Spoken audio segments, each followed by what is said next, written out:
इस टॉपिक पर मेरे 6 लेक्चर हो चुके हैं।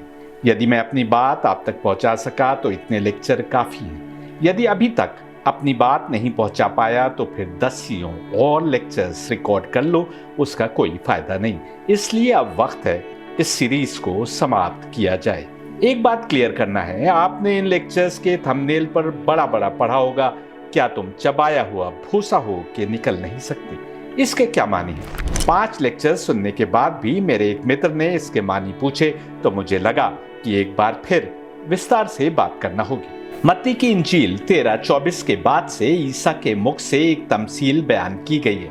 लिखा है, उसने एक और तमसील उनके सामने पेश करके कहा कि आसमान की बादशाही उस आदमी की मानंद है जिसने अपने खेत में अच्छा बीज बोया, मगर लोगों के सोते में उसका दुश्मन आया और गेहूं में कड़वे दाने भी बो गया।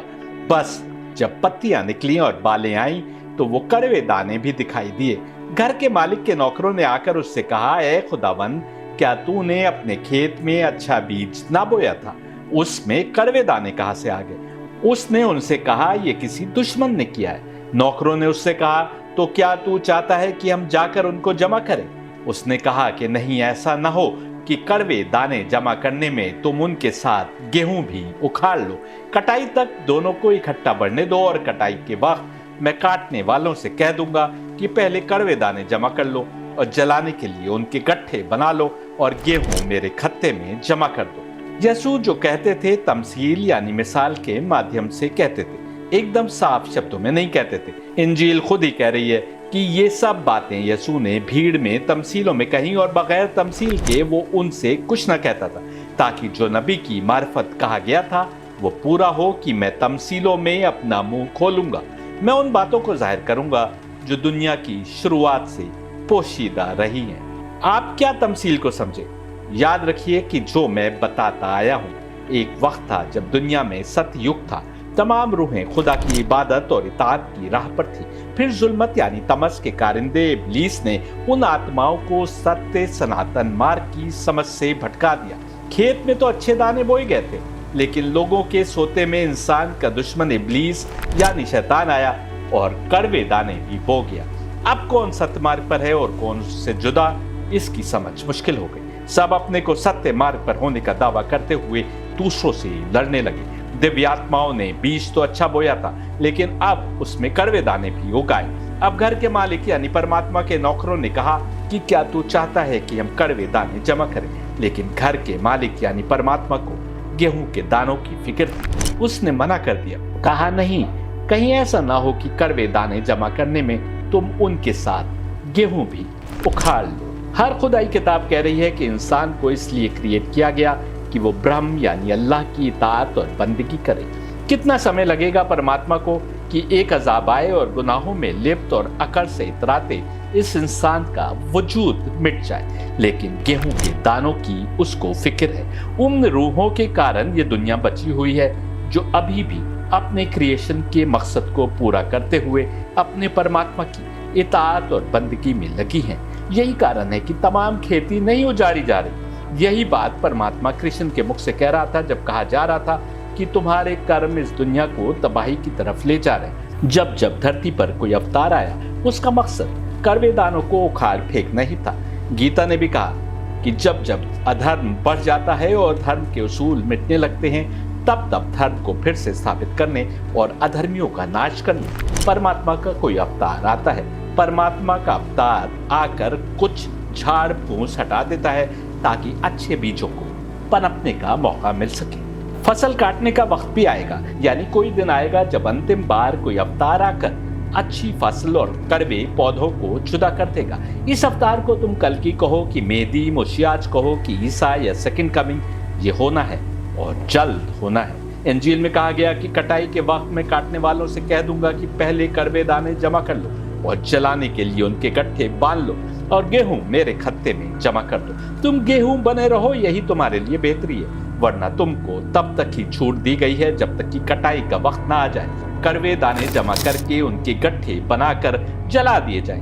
हक और बातिल, सत्य और असत्य सामने आ जाए। ऐसा हर जमाने में हुआ है जब जब कोई अवतार आया है। यही कारण है कि गीता में भी कहा गया कि बीच का कोई रास्ता नहीं है, या तो तुम समय के अवतार कृष्ण के मार्ग पर आ जाओ या फिर तुम हक से, सत्य से जुदा हो।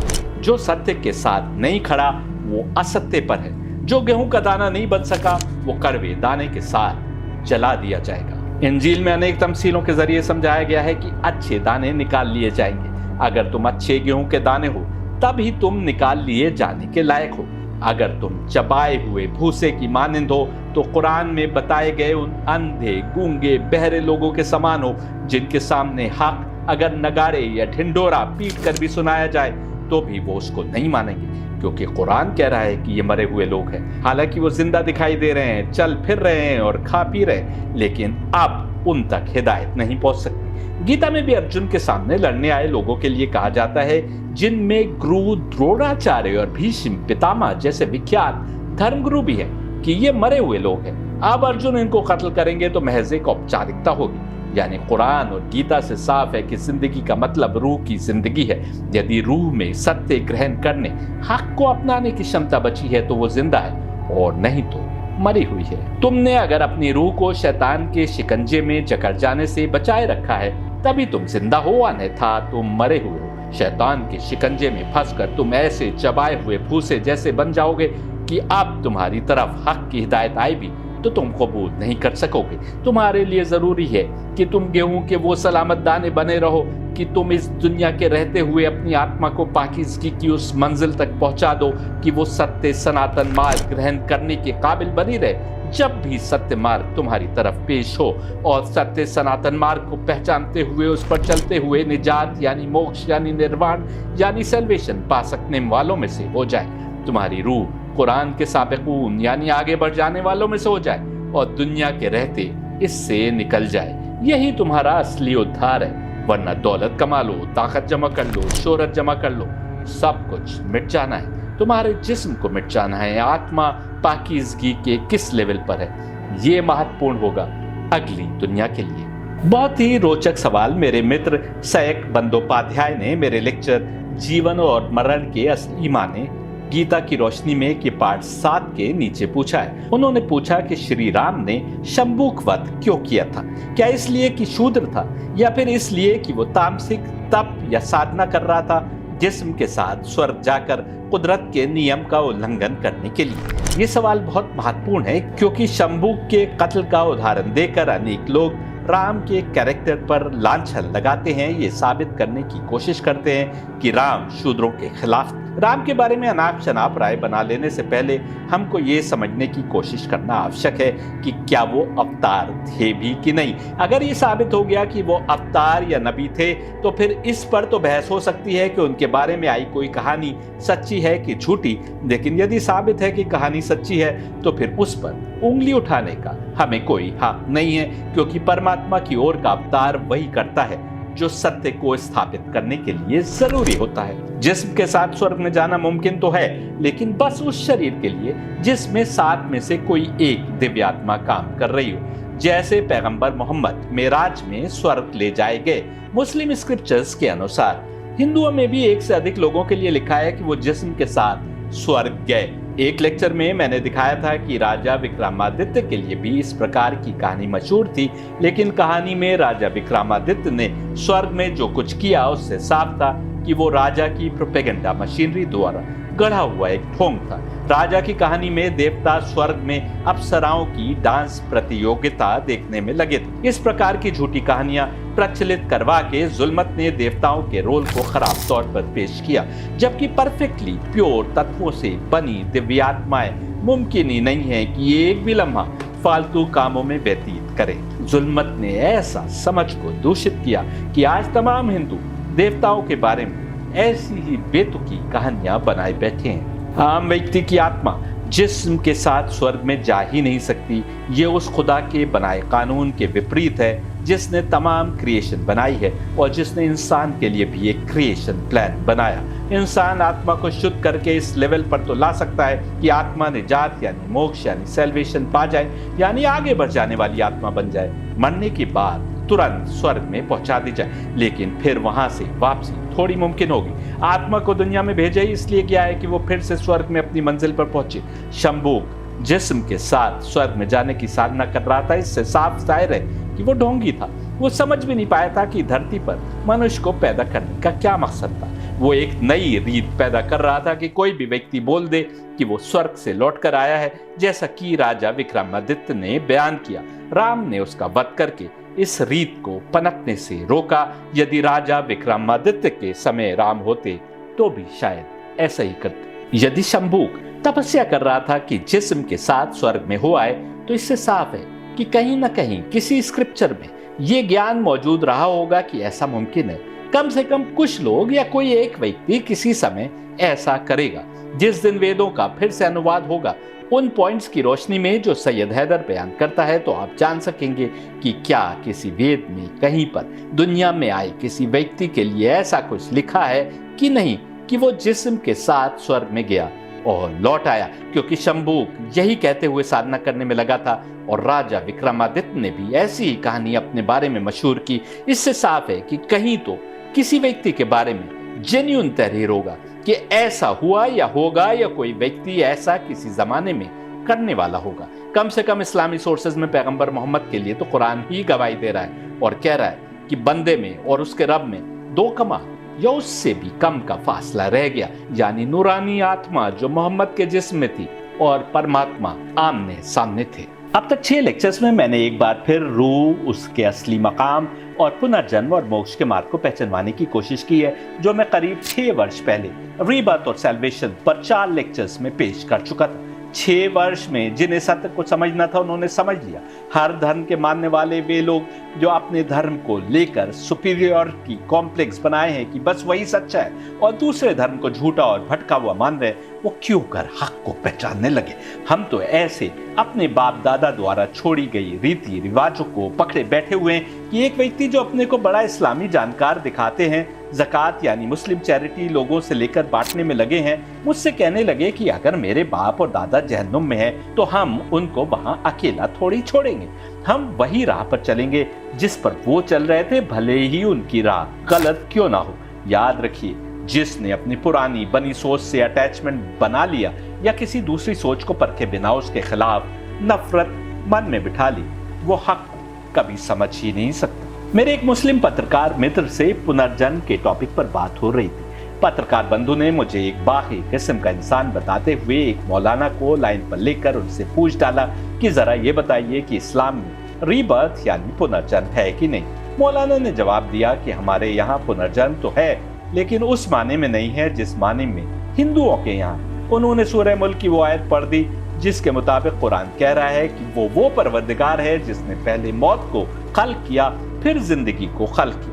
मैंने बिहारुल अनवार की वही रिवायत उनके सामने पेश की जिसका जिक्र मैं इस सीरीज के दूसरे पार्ट में कर चुका हूँ, जिसमें अली ने बिना छिलके की मछली बेचने वालों को कोड़े मारने की सजा की बात की है। मैंने कुरान में आए लफ्ज मस की बात की जिसके मुताबिक अल्लाह कह रहा है कि उसने बनी इसराइल को मस करके बंदर बना दिया, जिसके हमारे उलमा ये मानी पहनाए हैं कि जैसे कोई इंसान खड़े खड़े बंदर बन गया हो। मेरी बात रद्द करने के लिए मौलाना ने कुरान की आयत सुनाई जो कहती है कि अल्लाह की सुन्नत बदलती नहीं। मेरा मौलाना से सवाल ये है कि अल्लाह की सुन्नत तो ये है कि वो कह रहा है कि हमने हर चीज को मर्द और औरत बनाया। जिस वक्त इंसान को नहीं पता था कि पेड़ों में भी मर्द और औरत मेल और फीमेल एलिमेंट्स होते हैं, उस वक्त अल्लाह कुरान में कह रहा था कि हर चीज को जोड़ा, मेल और फीमेल बनाया। उसकी सुन्नत यह है कि मेल और फीमेल के मिलने से नया क्रिएशन वजूद में आता है। तो फिर ऐ मुसलमानों, तुम क्यों माने बैठे हो कि जब अंतिम मसीहा यानी हजरत मेहदी आएंगे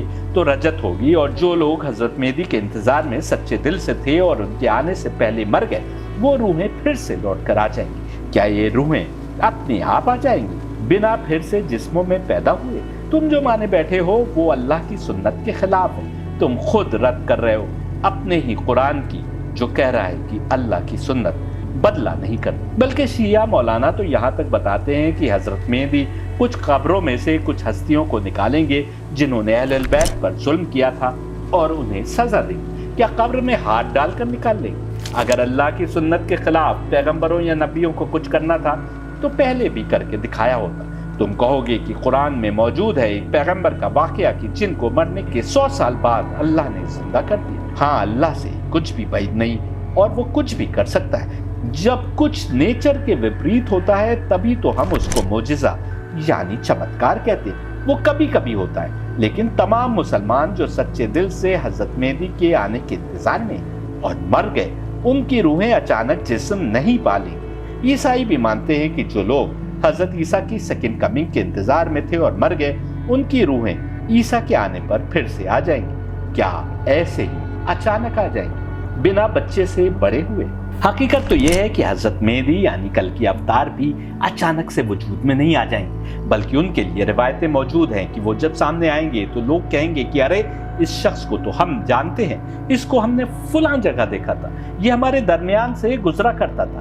ایک اور روایت کہتی ہے کہ لوگ ایک شخص کے پاس آئیں گے کہ اس کی بیعت کر لیں، لیکن وہ بیعت لینے سے انکار کر دے گا اور شہر چھوڑ کر نکل جائے گا، یعنی اس وقت تک شاید اس انسان کو بھی پتہ نہیں ہو کہ وہ مہدی ہے۔ ایک اور روایت کہتی ہے کہ ایک رات میں اللہ اپنا امر نافذ کرے گا اور دوسرے دن کوئی انسان اپنے مہدی ہونے کا اعلان کرے گا، ٹھیک ویسے جیسے بدھ کو انلائٹنمنٹ ملی۔ شاید شیعہ مسلمان اس روایت کو نہیں مانے۔ جو بات ہماری بنی بنائی سوچ کے مطابق نہیں ہے، اس کو ہم کمزور حدیث کہہ کر کنارے کر دیتے، لیکن اگر یہ حدیث سچی ہے تو اس کے معنی یہی ہوئے کہ عبادت اور ریاضت سے اپنی جسمانی روح کو پاک کرنے کی کوشش میں لگے کسی انسان کی روح جب پاکیزگی کے ڈیزائرڈ لیول پر پہنچے گی تو آسمانی روح اس جسم کو استعمال کرنے لگے گی اور وہ شخص ہدایت پایا ہوا یعنی مہدی کہلائے گا۔ تمام اوتار اور پیغمبر آسمان سے یوں ہی نہیں اتر آئے، بلکہ نوجات بچوں کی شکل میں ماں کی پیٹ سے پیدا ہوئے، روح جسم میں ڈالی گئی۔ اور اگر عیسیٰ کے معاملے میں مرد پارٹنر نہیں تھا تو اللہ خود کہہ رہا ہے کہ ہم نے مریم کے اندر روح ڈالی یا پھونکی۔ یہ اللہ کی سنت ہے۔ اگر آپ ٹیسٹ ٹیوب میں بیبیز ڈیولپ کر رہے ہیں تو وہاں بھی کسی سٹیج پر اس نئے بن رہے بچے کے جسم میں روح کا آنا لازمی ہے، ورنہ وہ بچہ مردہ سمجھا جائے گا۔ خدا قرآن میں ہی اللہ کی راہ میں مرنے والوں کے زندہ ہونے کی بات کرتے ہوئے صاف کہہ رہا ہے کہ اس کی سنت میں ہے کہ ہر زندہ کو رزق چاہیے، اور اللہ کی راہ میں مرنے والوں کی زندگی کے ثبوت کے لیے اللہ کہہ رہا ہے کہ ان کو ان کے رب کی جانب سے رزق ملتا ہے۔ یہ اللہ کی سنت ہے۔ اگر روح شہادت پا کر نجات پانے والے لیول تک نہیں پہنچی اور تمہارے نزدیک برزخ میں ہے تو کیا اب اس کو رزق نہیں چاہیے؟ جواب دیجیے۔ جب موسیٰ کے ساتھ ہی ریگستان میں بھٹک رہے تھے تو اللہ چاہتا تو کہہ سکتا تھا کہ جاؤ، کچھ دن نہ تو تم کو بھوک لگے گی اور نہ پیاس، لیکن کیونکہ اللہ کی سنت بدلہ نہیں کرتی اور اس نے ہی سنت بنائی ہے کہ کسی بھی روح کو توانائی یعنی انرجی کے لیے رزق یعنی فوڈ چاہیے، اور رزق یعنی فوڈ توانائی یعنی انرجی میں بدلے اس کے لیے اس روح کو جسم چاہیے۔ یہی سبب ہے کہ موسیٰ اور ان کے ساتھیوں سے یہ نہیں کہا گیا کہ جاؤ اب تم کو بھوک پیاس نہیں ستائے گی، بلکہ اللہ نے جنت سے من و سلوہ نام کے کھانے بھیجنے کا انتظام کیا۔ سنت بدلتی نہیں، اس لیے جنت میں بھی رزق ملنے کی بات ہوئی اور جہنم میں بھی رزق ملنے کی بات ہوئی، اور آدم بھی جنت میں تھے تو اناج اور پھل کھایا کرتے تھے۔ ماننا پڑے گا تم کو کہ ہر کوئی جو زندہ ہے اس کو رزق یعنی فوڈ چاہیے، اور یہ بھی اللہ کی سنت ہے جو بدلہ نہیں کرتی۔ اور اسی سبب جو اللہ کی راہ میں شہید ہوئے ان کے لیے بھی اللہ کہہ رہا ہے کہ وہ زندہ ہے اور انہیں ہماری طرف سے رزق یعنی فوڈ ملتا ہے۔ اللہ کی سنت بدلہ نہیں کرتی۔ یہ آیت سامنے رکھتے ہوئے تم دکھانا چاہ رہے ہو کہ اگر ہم پنرجن کے کانسیپٹ کو مان لیں تو پھر برزخ کا کانسیپٹ فیل ہو جائے گا۔ برزخ کا جو کانسیپٹ تم نے اپنی کم عقلی کے سبب سمجھ رکھا ہے وہ تو فیل ہوگا ہی، کیونکہ تم کو زیادہ پتہ ہی نہیں ہے کہ برزخ کیا ہے۔ بتاؤ رزق کیسے ملتا ہے ان روحوں کو جو برزخ میں؟ برزخ ایک ایسی دنیا کو نام دیا گیا جس کے بارے میں تم کو نہیں پتا کہ روح اب کہاں ہے، لیکن اس سے تو تم انکار نہیں کرو گے کہ تمہارے مرنے والے کی روح ہے اسی دنیا میں۔ یہ بھی میں نے ثابت کر دیا کہ روح کو رزق چاہیے اور اس لیے جسم چاہیے، یعنی اگر برزخ میں روح کو جسم چاہیے تو یہی تو پنرجن ہے۔ ریبرتھ اور سیلویشن پر میری پہلے کی سیریز میں نے قرآن کی وہ آیتیں بھی بتائی تھی جن میں مرنے کے بعد زندہ ہونے کی بات ہو رہی ہے یا مس کرنے کی بات ہو رہی ہے، لیکن تم عقل سے نہیں باپ دادا سے آئی سوچ کو مانتے ہو اور سمجھتے ہو کہ بڑی عقل استعمال کر رہے ہو۔ جو ہندو پنرجن کے کانسیپٹ کو مانتے ہیں وہ کہاں کہتے ہیں کہ ان کو پتا ہے کہ اب ان کے مرنے والے کی روح کہاں پر ہے؟ وہ بھی کہیں ہے لیکن ان کو پتا نہیں۔ پنرجن کے علاوہ ہندو موکش کے کانسیپٹ کو بھی مانتے ہیں، یعنی جو روح آگے بڑھ گئی یعنی اس دنیا سے نکل کر سورگ میں چلی گئی، اس روح کو اب اس دنیا میں نہیں رہنا ہے کیونکہ وہ امتحان پاس کر کے یہاں سے نکال لی گئی، मैं पिछली सीरीज में दिखा चुका हूं कि एक ही कॉन्सेप्ट बताया गया सनातन किताबों से लेकर कुरान तक, क्योंकि हिदायत देने की जिम्मेदार 7 दिव्य आत्माएं हर जमाने में एक ही थी। लेकिन तुम में से किसी ने कुछ हकीकतों को दूसरी तरह समझा और कुछ दूसरों ने दूसरी तरह। इस तरह धर्म और धर्म के अंदर सेक्स की दीवारें ऊंची होती चली गई। मेराज के वक्त पैगंबर मोहम्मद की उम्मत को मस्क के अजाब से छुटकारा दिया गया था। इससे साफ होता है कि पुनर्जन्म और बरज़ख में कुछ फर्क है। शायद ये कि पुनर्जन्म में रूह इम्तिहान से गुजर रही होती है और उसके लिए मुमकिन होता है कि कुछ और पस्ती में गिर जाए या पाकीज़गी की राह पर आगे बढ़ जाए, यानी अभी उसका इम्तिहान जारी है। लेकिन पैगंबर मोहम्मद की उम्मत को मस्क के अजाब से छुटकारा देने का मतलब ये था कि क्योंकि उन लोगों ने अपने समय के अवतार को पहचान लिया, इसलिए अब उनकी रूह का इम्तिहान खत्म हो गया। लेकिन हक को पहचान लेने के बावजूद रूह इतना भी पाक नहीं हुई कि साबिकून यानी आगे बढ़ जाने वाली रूहों में से हो जाए। इसलिए उस रूह को उस वक्त तक इसी दुनिया में रहना है जब तक कि हिसाब किताब का दिन आ जाए और उसके कर्मों की बुनियाद पर हिसाब किताब किया जाए। लेकिन जिस्म यहाँ भी होगा, क्योंकि यही अल्लाह की सुन्नत है जो बदला नहीं करती। मौलाना ने बहुत सफाई से न केवल अपनी दलीलें दी बल्कि मेरे कॉन्सेप्ट को सुने बगैर रद्द कर दिया, क्योंकि उन्होंने पहले से ही ये सोच बना रखी थी कि पुनर्जन्म जैसी कोई चीज नहीं है। इन्हीं मौलाना से आयतुल्लाह बहजत की बात की जाए तो फौरन मान लेंगे कि वो अपने सामने आए इंसान की असल रूहानी शक्ल पहचान लिया करते थे, यानी उनके सामने जो आता था वो होता तो इंसान था, लेकिन उन्हें कभी उसकी बंदर कभी कुत्ते आदि जैसी शक्ल दिखाई देती थी। ये मौलाना उस रिवायत को भी जरूर पढ़ते होंगे कि हुसैन हज पर गए और किसी साहबी ने खुशी जाहिर की कि इतने सारे लोग हज पर आए हैं, तो हुसैन ने इशारा किया और उनके साथी ने देखा कि उन सब इंसानों की जगह मुख्तलिफ जानवर काबा का तवाफ कर रहे थे। बस समझो, अल्लाह की सुन्नत यह भी है कि तुमने अपने कर्मों के बल पर अपनी रूह को जो भी शक्ल दी, यानी तुम्हारे कर्म अगर बंदर जैसे हैं, कुत्ते जैसे हैं, मछली जैसे हैं, तो जिस्म छोड़ते वक्त रूह की जो भी कैफियत है तो वैसा जिस्म को रूह को मिलेगा पुनर्जन्म के तहत। और पैगंबर मोहम्मद की उम्मत को क्योंकि मस्क के अजाब से छुटकारा दे दिया गया है, इसलिए बरज़ख में उस इंसान को आम इंसानों जैसा जिस्म मिलेगा,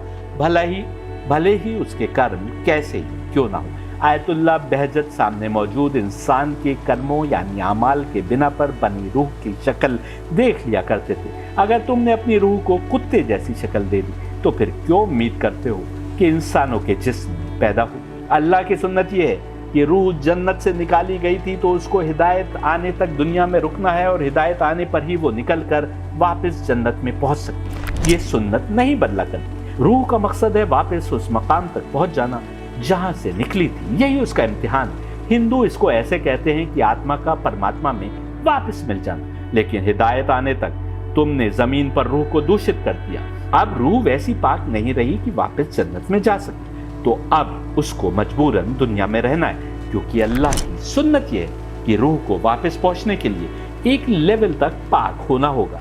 रूह तब तक जमीन पर रहेगी जब तक कि कयामत ना आ जाए। तो अब तक के डिस्कशन की बुनियाद पर बताओ कि क्या रूह सिर्फ रूह के रूप में रहेगी या उसको जिस्म भी चाहिए होगा? अपनी बात को साबित करने के लिए एक और मिसाल पेश करता हूँ। ये कहानी सही समझी जाने वाली किताबों में मौजूद है। पैगंबर मोहम्मद के ज़माने में एक बच्चा था जिसका नाम साफी इब्न सैयद था।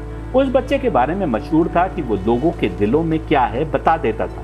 पैगंबर मोहम्मद को पता चला तो वो हज़रत उमर के साथ उस गाँव गए जहाँ ये बच्चा रहता था। पैगंबर का कहना था कि उसकी बातें सुनकर वो बता देंगे कि क्या वो दज्जाल है कि नहीं है। दज्जाल पर मेरी 5 पार्ट की सीरीज है, जो आपने नहीं सुनी हो तो सुन लीजिए। इस्लामी किताबों में दज्जाल को जालिम और बहकाने वाले शख्स के तौर पर बयान किया गया है, लेकिन पैगंबर के सामने जो बच्चा था वो तो एक आम बच्चे के रूप में था जो लोगों के दिलों का हाल जान लेता था। दज्जाल को आखिरी जमाने में एंटी क्राइस्ट के रूप में आना है, लेकिन पैगंबर अपने जमाने में बच्चे को दिखाकर कह रहे थे कि वो दज्जाल है। हजरत उमर का कथन किताबों में मौजूद है कि जब भी हम पूछते थे कि क्या वो बच्चा दज्जाल है तो पैगंबर मोहम्मद ना तो हाँ करते थे और ना ही ना करते थे। पैगंबर की बहुत सी हदीसें आखिरी ज़माने में दज्जाल के आने की बात करती हैं, जब वो सामने आकर इंसान को हक के मार्ग से गुमराह करेगा। साफ है कि अगर नूरानी रूहें ज़मीन पर हैं और हिदायत देने के लिए उन्हें जिस्म चाहिए, उसी तरह अगर शैतानी रूहें ज़मीन पर हैं तो उनको भी जिस्म चाहिए جس کے ذریعے وہ کام کر سکے۔ اس وقت دجال اپنی برائی کے ساتھ ظاہر نہیں ہوا تھا، تو بھی اس شیطانی روح کو انسانی جسم چاہیے تھا۔ آپ کے پاس صرف 3 راستے ہیں، یا تو آپ کہہ دیجئے کہ پیغمبر نے معاذ اللہ بس یوں ہی کسی بچے کو دجال کہہ دیا، یا پھر جیسا آپ عام طور پر کرتے آئے ہیں کہ جب کوئی حدیث یا بات سمجھ نہیں آئی تو کہہ دیا کہ ساری حدیثیں سچی تھوڑی ہیں، اور یا پھر یہ مانیے کہ اللہ کی سنت ہے کہ جو بھی روح زمین پر ہے اس کو جسم چاہیے ہی چاہیے۔ تو دجال کی روح بھی ہر زمانے میں کسی نہ کسی جسم میں اس دنیا میں رہے گی، اور وہی دجال اینڈ ٹائمز میں انسانی جسم میں آ کر سب کو گمراہ کرے گا۔ دوسری بات جو مولانا نے کی وہ یہ کہ اگر ہم یہ کہہ دیں کہ پنرجن ہوتا ہے تو پھر ہمارے یہاں برزخ کا کانسیپٹ ہی ختم ہو جائے گا۔ برزخ کا کانسیپٹ کیوں ختم ہوگا مولانا صاحب؟ قرآن کا سورہ واقعہ 3 قسم کے لوگوں کی بات کر رہا ہے، آگے بڑھ جانے والوں کی، دائیں ہاتھ میں اعمال یعنی کرم لینے والوں کی، اور بائیں ہاتھ میں اعمال یعنی کرم لینے والوں کی۔ آگے بڑھ جانے والوں میں تم بن نہیں پائے، یعنی اس دنیا کی زندگی میں تم اپنی روح کو اتنا پاک نہیں کر سکے کہ اس کو نکال کر جنت کے بہترین مقام میں پہنچا دیا جاتا، تو پھر تمہاری روح کو اسی دنیا میں رہنا ہوگا جب تک کہ دنیا کا خاتمہ نہ ہو جائے اور تمہارے کرموں کا فیصلہ نہ ہو کہ تمہارے اچھے کرم زیادہ ہیں، یعنی تم دائیں ہاتھ میں کرم لینے والوں میں سے ہو، یا پھر تمہارے برے کرم زیادہ ہیں، یعنی تم بائیں ہاتھ میں کرم لینے والوں میں سے ہو۔ اپنی بات پر اڑے رہنے کے سبب آپ نے یہ بھی نہیں سوچا کہ آپ قرآن کی آیت کی رد کر رہے ہیں۔ قرآن کے سورہ یاسین میں انطاکیہ کے اس آدمی کا حال بیان کیا گیا ہے جس نے اپنی بستی والوں سے کہا کہ تم ان لوگوں کی تعلیم کو کیوں نہیں مانتے کہ جو اپنی تعلیم کا کوئی معاوضہ نہیں لیتے، لیکن بستی والوں نے اس کو پتھر مار مار کر جان سے مار ڈالا۔ قرآن کہتا ہے کہ ہم نے اس کو بہشت یعنی جنت میں بھیج دیا۔ پھر قرآن کہتا ہے کہ اس کو اپنی بستی والوں کا خیال آیا، اور پھر قرآن کہتا ہے کہ ایک عذاب تھا جو ان کی طرف چل چکا تھا، یعنی عذاب آنے سے پہلے اس انسان کو جو اللہ کی راہ میں مارا گیا تھا جنت بھیجا جا چکا تھا۔ یہی آگے بڑھ جانے والے یعنی موکش یعنی سیلویشن یعنی نروان پانے والے لوگ ہیں، جن کے لیے قرآن کہہ رہا ہے کہ پچھلے زمانے میں بہت سے اور آخری زمانے میں بس تھوڑے سے۔ مسئلہ یہ ہے کہ مولانا ہو کہ دھرم گرو یا عام آدمی، ہم سب نے عقل استعمال کرنا چھوڑ دیے اور جو کچھ سنتے آئے اس کو صحیح مانے بیٹھے۔ تیسری بات جو مولانا نے میری بات کی رد کرتے ہوئے کہی وہ یہ کہ اگر جانے والا زندہ ہے تو پنرجن کہاں سے ہو گیا؟ مولانا صاحب، آپ جسم کے مرنے اور جینے کو زندگی اور موت سمجھے بیٹھے ہیں کیا؟ پھر قرآن کی اس آیت کا کیا کریں گے جو زندہ لوگوں کے لیے کہہ رہی ہے کہ یہ مرے ہوئے لوگ ہیں اور اب ہدایت ان تک نہیں پہنچ سکتی؟ گیتا بھی کرشن سے لڑنے آئے لوگوں کو مرا ہوا بتا رہی ہے۔ آپ کو سمجھنا ہوگا کہ اگر روح یعنی آتما میں ہدایت پانے کی کیپیسٹی موجود ہے تو وہ زندہ ہے، اور اگر روح یعنی آتما گراوٹ کے اس لیول تک پہنچ گئی ہے کہ اب اس کو ہدایت نہیں مل سکتی تو وہ آدمی بھلے ہی ہنس بول رہا ہو، کھا پی رہا ہو، وہ مرا ہوا ہے۔ روح دنیا میں آئی تھی امتحان یعنی ایگزام کی خاطر، اور کیونکہ وہ فیل ہو گئی اس لیے اس کو اس دنیا میں رہنے کا حق نہیں، اس کو بھی ایگزام سینٹر سے باہر نکال دیا جائے گا۔ اگر روح یعنی آتما آگے بڑھ جانے والوں میں سے ہو گئی تو دنیا سے نکال لی جائے گی اور جنت یعنی سورگ کے بہترین مقام میں پہنچا دی جائے گی، اور وہاں بھی وہ جسم کے بنا نہیں ہوگی۔ یہ بھی قرآن سے اور دوسری کتابوں سے ثابت ہے۔ سورگ میں بھی عالیشان تکیوں کے ساتھ بیٹھنے اور بہترین کھان پان کا ذکر بتاتا ہے کہ جسم ہوگا۔ اگر آتما یعنی روح مردہ لیول تک پہنچ گئی تو بھی نکال لی جائے گی اور دوزخ یعنی نرک میں پہنچا دی جائے گی، اور وہاں بھی وہ بنا جسم کے نہیں ہوگی، کیونکہ امتحان یعنی پریکشا روح کی ہے، اس لیے اس کو اسی دنیا میں رہنا ہے جب تک کہ یا تو وہ آگے بڑھ جانے والی روحوں میں سے نہ ہو جائے، یا مردہ نہ ہو جائے، اور یا پھر دنیا کا انت نہ ہو جائے اور فیصلہ کیا جائے کہ آتما یعنی روح کے اچھے کرم زیادہ ہیں کہ برے کرم زیادہ ہیں۔ یہ ہے اللہ کی وہ سنت جو بدلا نہیں کرتی۔ میں کتنی بار دلیلوں سے اپنی بات سمجھانے کی کوشش کر چکا ہوں، جس کو نہیں سمجھنا ہے وہ کبھی نہیں سمجھ پائے گا۔ صاف ہے کہ برزخ میں بھی روح کو جسم چاہیے ہوگا، جب جنت اور جہنم میں اور روز جزا کے دن جسم ہوگا، اور ایسا قرآن سے ثابت ہے، تو یہ کیسے گمان کیا جا سکتا ہے کہ برزخ میں جسم نہیں ہوگا؟ سمجھیے، برزخ روح کے اسی دنیا میں رہنے کا نام ہے، لیکن برزخ کہاں ہے ہم کو نہیں پتا۔ مسلمانوں میں سمجھ ہی نہیں ہے کہ برزخ ہے کیا، نہ ہی انہیں اس کے بارے میں زیادہ بتایا گیا ہے۔ برزخ کچھ اور نہیں بلکہ اللہ کے کریشن پلان کا حصہ ہے، جس کے مطابق جب تک روح ستیہ مارگ اور اس کے پتھ پردرشکوں کو پہچان کر اس مارگ پر آگے نہ بڑھ جائے और इस दुनिया से निकाल कर स्वर्ग के आला तरीन मकाम पर ना पहुंचा दी जाए, तब तक उसे यहीं रहना है। हमारे प्यारों की रूह अगर निजात यानी मोक्ष नहीं पा पाई है तो आगे कहाँ है हमको नहीं पता, बस यही बरज़ख है। जबकि वो जहां भी हैं उनको वहां जिस्म तो चाहिए ही चाहिए। हिंदू मानते हैं कि अगर रूह मोक्ष यानी निजात नहीं हासिल कर सकी तो उसको दूसरा जिस्म मिल जाएगा उसके कर्मों की बुनियाद पर। वो कौन सा जिस्म होगा उनको भी नहीं पता, लेकिन वो जिस्म भी तो अल्लाह ही दे रहा है जिसने ये जिस्म दिया। कुरान कहता है कि तुम पूछते हो कि जब हमारी हड्डियां सड़ गल जाएंगी तो फिर कैसे हमें फिर से उठाया जाएगा। उनसे कहो कि अपनी इस पैदाइश पर गौर क्यों नहीं करते। इससे पहले तुम्हारी रूह कहाँ थी तुमको नहीं पता, लेकिन ये पता है कि रूह थी और जिंदा थी और फिर तुम पैदा किए गए। बस ऐसे ही फिर से पैदा किए जाओगे। इतनी आसान सी बात तुम्हारी समझ में नहीं आती। मुसलमान जो मान रहे हैं कि रूह बरज़ख में रहेगी तो सोचो वहां कौन जिस्म देगा। वो भी अल्लाह ही देगा जिसने ये जिस्म दिया। ना हिंदू के हाथ में है कि तय करे कि रूह एक जिस्म से निकलेगी तो कहाँ जाएगी, और ना मुसलमान के हाथ में। हम मानते हैं कि अल्लाह ने हर चीज कॉज एंड इफेक्ट के मुहासरे में घेर रखी है। तो साफ है कि रूह की पिछले जिस्म को छोड़ते वक्त जो कैफियत होगी, जो स्टेटस होगा, उसकी बुनियाद पर उसको जिस्म मिलेगा। क्या इस सोच तक आना गलत है? अब बताइए कितना दूर है हिंदू और मुसलमान और कितना पास। बहुतेरी हकीकतें दोनों ही नहीं समझ सके और इसलिए आपस में दीवारें खींचे बैठे हैं। क्या ये मुमकिन नहीं कि किसी ने दो घरों या दो कबीलों के बीच नफरतें भड़काई हों और जब वो मरा तो उसकी रूह को उस दूसरे घर या कबीले में पैदा कर दिया गया जिसके खिलाफ उसने नफरतें भड़काई थी। अब इसके पुराने घराने वाले या कबीले वाले दूसरे कबीले पर हमला करें और उसके खिलाफ जुल्म करें तो नफरतों की चिंगारी भड़काने वाला खुद उनके बीच हो जिनके खिलाफ उसने नफरतें जगाई थी। क्या ये अल्लाह के इंसाफ नहीं होगा? कुरान कह रहा है कि तुम आखिरत में देखोगे कि किसी के खिलाफ जर्रा बराबर भी नाइंसाफी नहीं हुई। ऐसा कुरान कह रहा है, जबकि हम देखते हैं कि रोजाना कोई नफरत का शिकार बनता है, किसी के खिलाफ जुल्म होता है, कोई बेगुनाह कत्ल किया जाता है। कितने ही जुल्म करने वाले कभी भी पकड़े नहीं जाते। वो समझते हैं कि पकड़े नहीं गए, बच गए। कभी पकड़े जाते हैं लेकिन अदालत उन्हें बेगुनाह मानते हुए बरी कर देती है। दुनिया के इंसाफ से भले ही बच जाए, लेकिन अल्लाह के इंसाफ से कैसे बच सकेंगे? अल्लाह का इंसाफ ऐसे ही मुमकिन है जैसे मैंने बताया।